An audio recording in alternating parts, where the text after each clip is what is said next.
It is true that pretty much any rep range out there can build muscle effectively as long as you're going close to failure. However, there is still an ideal zone that most people should base the bulk of their training around for maximum long-term gains. And I would say that that rep range is somewhere between about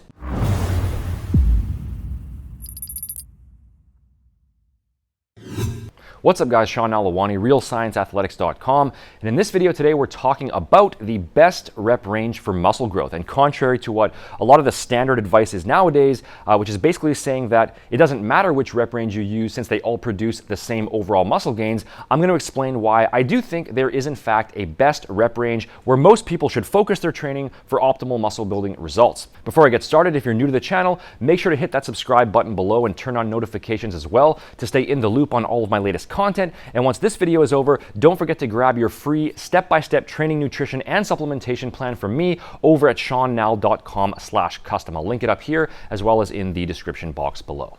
So for many years, we had the standard bodybuilding hypertrophy rep range, which was usually somewhere between like 6 to 12 reps per set. And it was generally accepted that if you wanted to build muscle effectively, you should stay within that range because going below would mostly produce strength gains rather than size, and going above it would train you more for endurance.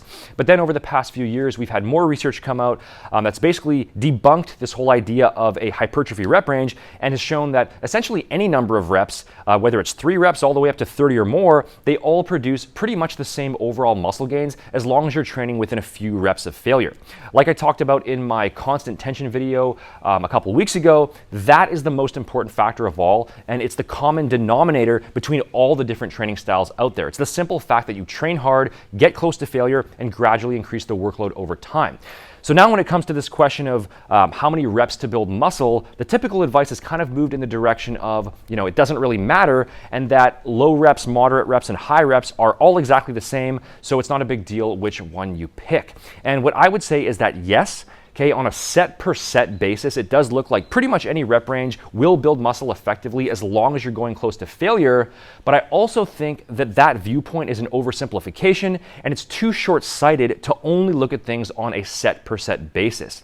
To really get the whole story, you have to extrapolate this across an entire workout in terms of doing 15, 18, 25 sets or more in a row, and doing that multiple times a week. And when you do that, I think you'll find that the bros were mostly correct on this, and that there is a general zone where you're going to be best off to accumulate the majority of your training volume. And if you asked me what I think the best rep range for muscle growth is when you're looking at an overall training plan as a whole and not just set for set, I would say about 5 to 10 reps per set. And if you keep watching, I'll explain why, and I'll also give you some additional guidelines that you should follow as well. Now, this does not mean that you can't add in sets that are above or below this range, which I'll talk about in a minute. It does not mean that doing 11 or 12 reps is going to be a problem, and it doesn't mean that every single person out there has to train this way. But I think that if you took the majority of average natural lifters out there, you would find that centering their training program around this 5 to 10 zone is going to be the best approach. And comment below and let me know your thoughts on this topic. What rep range do you center the majority of your hypertrophy training around, and what do you find works best for you? I do read all the comments, and I'm always interested to hear your guys' feedback, so go ahead and let me know what you think below. So first off, let's compare this to high rep sets. Okay, why is 5 to 10 reps superior to doing mostly say 15 or 20 reps per set or more, which is something that I have seen several popular fitness YouTubers recommending. I don't know why it tends to be enhanced bodybuilders who lean more towards this.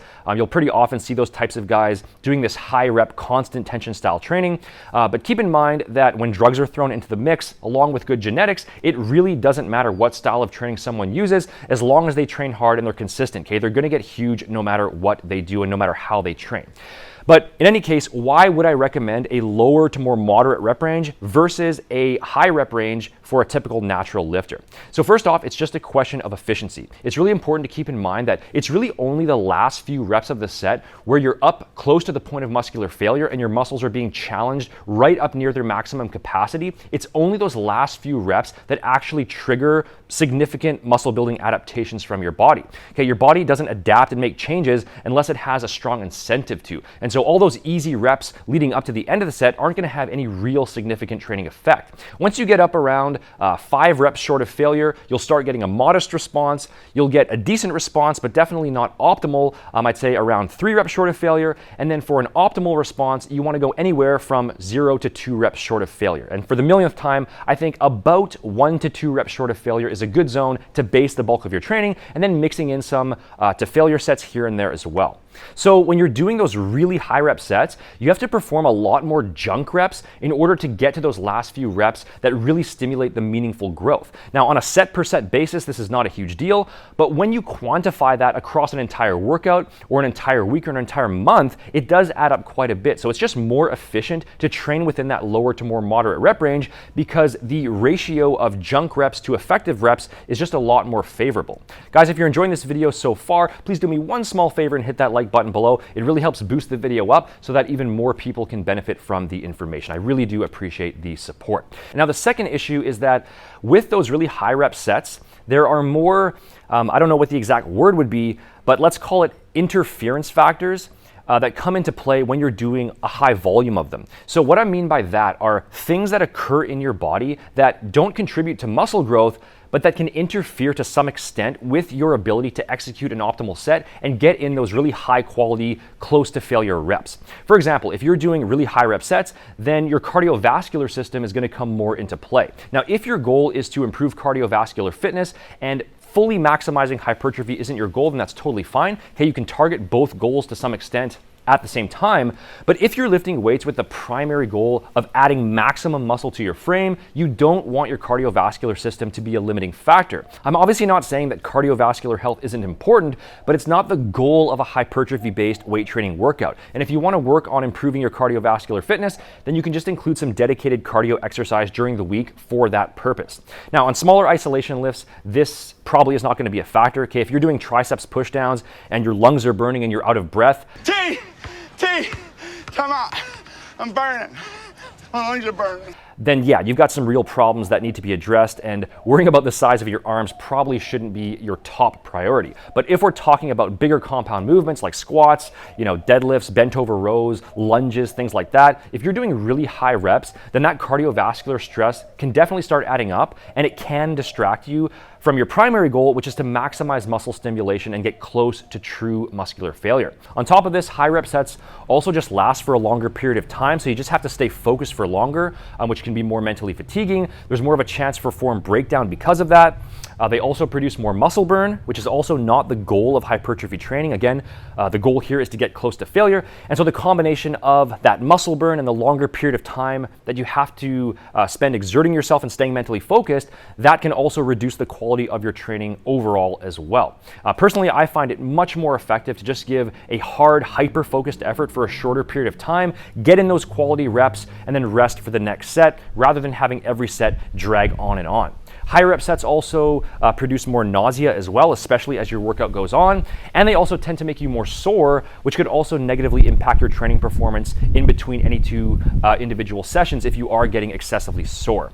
So I'm not trying to demonize those higher rep sets. Again, as long as you get close to failure, then they do seem to build muscle just as effectively as lower reps, and you can definitely mix in higher rep work into your program. The point here is just that I don't think it should form the basis of your workouts, especially not on those bigger compound movements, for all of the reasons that I just outlined. I think for most people, you'll just end up getting in higher quality work overall in a more efficient manner by keeping those reps more on the lower to more moderate side. Okay, and then on the other side of the coin, we've got very low rep sets. 4 reps per set is still reasonable if it's on a big compound lift, but if we're talking very low reps, like 1 to 3 reps per set, I don't know how many people out there would even want to base their entire program around sets that low, or anybody who really argues that reps that low are going to be superior for muscle growth. It's usually people arguing that higher reps are better for muscle growth. But obviously, unless you're an advanced lifter, then if you're trying to handle those maximal weights for those very low rep ranges for a high number of sets, then you've got a smaller margin for error in terms of form slip-ups. That could produce injury more readily. There's going to be more overall joint stress. And if we're talking very low reps, like 1 rep maxes or doubles, then there's also an efficiency issue there too, because you're going to have to perform a lot more total sets sets to get the same muscle building effect. Now, if you're more into the sort of power building side of things, or you just enjoy testing your maximum strength in those very low rep ranges, then mixing them in here and there is fine. But again, that shouldn't form the underlying basis of a hypertrophy focused plan. And I don't think there's any explicit need for very low rep sets either. Again, unless achieving specific strength numbers is a goal for you. Now, this is just an overall guideline, keep in mind, and once you start breaking it down by exercise, you are going to find that certain movements do lend themselves better to the lower or higher end of that range. I might cover that in more detail in another video, but for now, all I would say is that smaller isolation lifts tend to be best off in a slightly higher range. For example, lateral raises, where you really want to be careful not to overly stress your shoulder joints. Personally, I would never do less than 8 reps on a lateral raise, and going a bit higher, probably more like 10 to 12 reps. I think that's probably ideal for that exercise. Triceps extensions, especially overhead extensions and skull crushers, I also wouldn't go below 8 reps on those to minimize elbow stress. Chest flies, I'd also go a bit higher. And then for exercises like shrugs, calf raises, crunches, those are also generally better off in a slightly higher range because the range of motion is so short. And at the end of the day, as you gain more experience, you're going to find which specific exercises feel best for you at various different rep counts. Now, again, I'm not saying that this specific rep range is how every single person must train. If you've tested things out for yourself and you just really prefer higher rep work, it feels better for you for some reason, those interference factors that I mentioned earlier don't significantly affect you, then go ahead. There are people out there who base their training in those higher rep ranges and do just fine, even some natural lifters. And on a set per set basis, as long as you're getting close to failure, it is still going to produce the same net muscle gains. However, for most average natural lifters, in most situations, at least as a starting point until you're more experienced, I think about 5 to 10 reps per set is overall the best rep range for muscle growth. If you found this advice helpful, don't forget to grab your free custom program over at seannell.com/custom. When it comes to supplementation, if you're sick of all the hype and BS out there and you're looking for legit science-based formulas that will truly assist you in building muscle, losing fat, and improving your overall health and fitness, make sure to visit realscienceathletics.com. This is the supplement line that I personally formulated using research-backed ingredients only in their full clinical dosages and for an affordable price, and you can use coupon code YouTube15 to save 15% off your entire first order. You can follow me over on Instagram as well for more tips and updates, and as always, go ahead and hit that like button, subscribe as well to stay up to date on all of my future content, and leave a comment down below letting me know what you want to see me cover next. Thanks for watching, guys, and I'll see you in the next video.